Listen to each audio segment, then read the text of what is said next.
Omega Game Framework, a free plugin for Unreal Engine, allows you to easily make gameplay abilities using only blueprints. For an actor to use Omega's gameplay abilities, first we must make sure that actor has the combatant component. To create a new ability, simply search Omega ability from the blueprint classes. In Omega, abilities are actors attached to parents, meaning they can fully use components. Now let's make a simple jump ability. To do this, I'm going to grab the ability owner and assume it's a character. I recommend only using combatant components on characters or at least pawns. When the ability is activated, we're going to launch the character into the air and wait a second before completing the ability. Note, an ability must either be completed or cancelled before it can be executed again.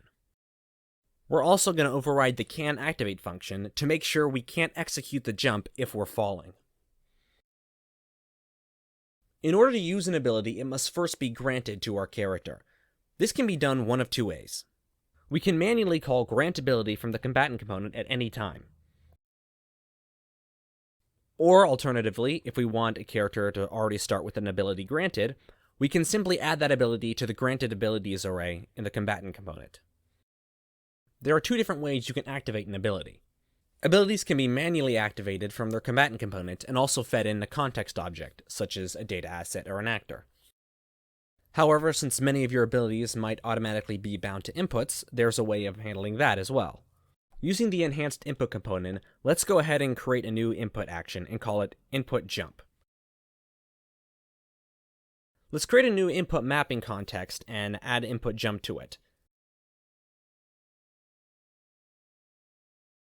Then let's also make sure that this input map is added to our character.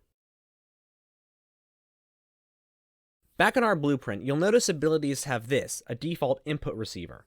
This is something unique to Omega called an input receiver component, and allows any actor to receive input actions from a player controller even if it's not owned by it. So now let's go over and set our input action to input jump. In class defaults, you'll have a few settings as to how you want to handle inputs on your ability. In this case, we're only going to try and activate the ability whenever the input is started, so we'll leave it as is. Now let's try it out.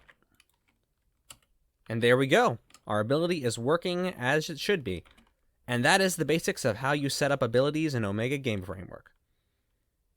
If you found this or any of my other work helpful, I would greatly appreciate it if you would consider donating to either my Locals or Patreon page.